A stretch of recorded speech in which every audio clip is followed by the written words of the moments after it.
வணக்கம். வாழ்க தமிழ், வாழ்க பிரபஞ்சம், அன்பே சிவம். மூச்சு நமக்கு எவ்வளவு முக்கியமானது. இன்னைக்கு நம்ம ஆக்சிஜன் லெவல் உடல்ல குறைவதனால் வரக்கூடிய பிரச்சனைகள் நிறைய பேர். அதாவது என்னென்ன பிரச்சனைகள் நம்ம உடல்ல இருக்கோ கவனமா இதை கேளுங்களேன். இதுல ஏதாவது ஒண்ணு உங்களுக்கு கண்டிப்பா இருக்கும். நிறைய ஹேர் ஃபால் ஆகுதா? சரி. அதுக்கப்புறம் நான் நடந்து போயிட்டே இருக்கேன், திடீர்னு ஒரு கிரினஸ் வருதுங்க. டக்குன்னு எனக்கு தலை சுத்தல் ஏற்படுது. சரியா உணவு செரிமானமே ஆகல. காலையில சாப்பிட்ட உணவு இப்போ வரைக்குமே எனக்கு அப்படியே இருக்கிற மாதிரி இருக்கு. எனக்கு மூச்சு திணறல் அடிக்கடி ஏற்படுது. தூக்கத்துல கூட நான் எந்திரிச்சு உட்காந்துக்கிறேன்.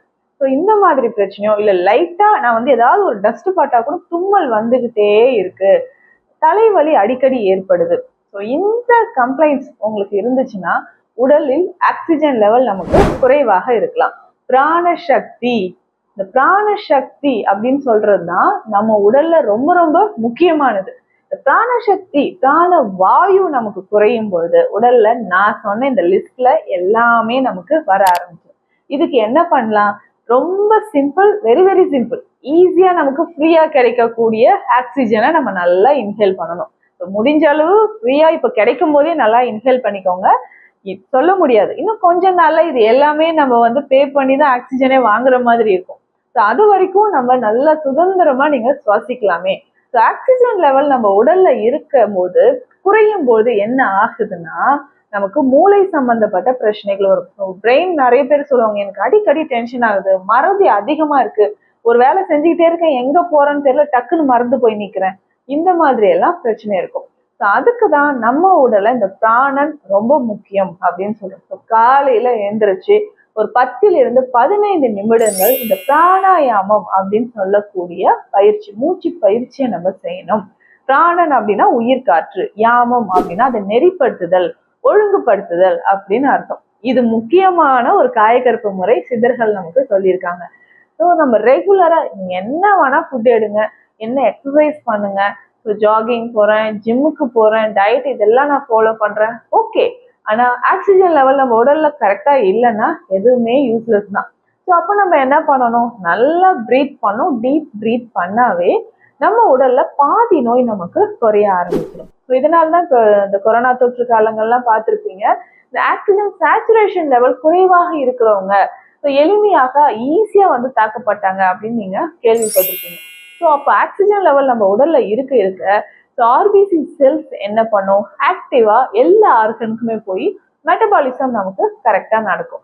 ஸோ இதை நம்ம கரெக்டா பண்ணிட்டோம்னா நம்ம உடல்ல எல்லாமே சரியா நடக்க ஆரம்பிக்கும்.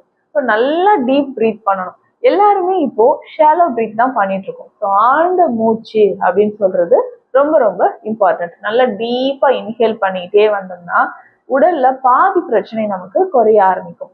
இதுல முக்கியமாக மூச்சு சம்பந்தப்பட்ட பிரச்சனைகள் இருக்கு, நுரையீரல் ஏதாவது தடை இருக்கு அப்படின்னா ரொம்ப சிம்பிளான ஒரு மெடிசன், தாலிசாதி சூரணம் அப்படின்ற ஒரு மெடிசன் சித்த மருத்துவத்துல இருக்கு.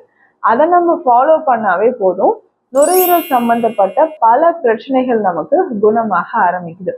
இந்த தாலிசாதி சூரணம் அப்படின்னு சொல்றது கபம் சம்பந்தப்பட்ட நோய்கள் இருக்கிறவங்களுக்கு ரொம்ப முக்கியமான ஒரு மருந்துங்க. ஸோ இதை நம்ம வெந்நீர்ல கலந்தோ அல்லது தேன்ல கலந்தோ ஒரு நாளைக்கு 2 வேளை நம்ம பயன்படுத்தணும். இந்த மாதிரி பயன்படுத்தும் போது அதிகமான கபம் சார்ந்த பிரச்சனைகள் நமக்கு குறைந்து பிராண சக்தி உடல்ல அதிக ஆரம்பிக்கும். ஸோ அதிகரிக்கும் போது நம்ம லங்ஸ்ல இருக்கக்கூடிய அந்த டாக்ஸின்ஸ் ரிமூவ் ஆகுது. நிறைய பேருக்கு அந்த கோழை அப்படின்னு இருக்கு இல்லையா, ஸ்பூட்டம் ரொம்ப திக்கா இருந்துச்சுன்னா அது கரையிறதுக்கும் இந்த தாலிசாதி சூரணம் நமக்கு பயன்படுது.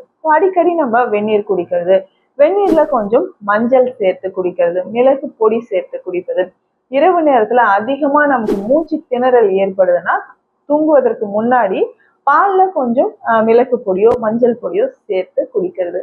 இந்த மாதிரியான வழக்கத்தை நம்ம கொண்டு வந்தோம்னா மூச்சு நமக்கு சீராக இருக்கும். தினந்தோறும் நம்ம கொஞ்ச நேரம் ஒரு 10 to 15 நிமிடம் பயிற்சிகள், பிராணாயாம பயிற்சிகள் செய்யும் பொழுது நமக்கு ஆக்சிஜன் லெவல் உடல்ல தக்க வைக்கப்படுது. இதனால நம்ம நீண்ட காலம் ஆரோக்கியமாக வாழலாம். மேலும் இந்த மாதிரி பயனுள்ள மருத்துவ தகவல்களுக்கு நம்ம பேஜை ஃபாலோ பண்ணுங்க. நன்றி.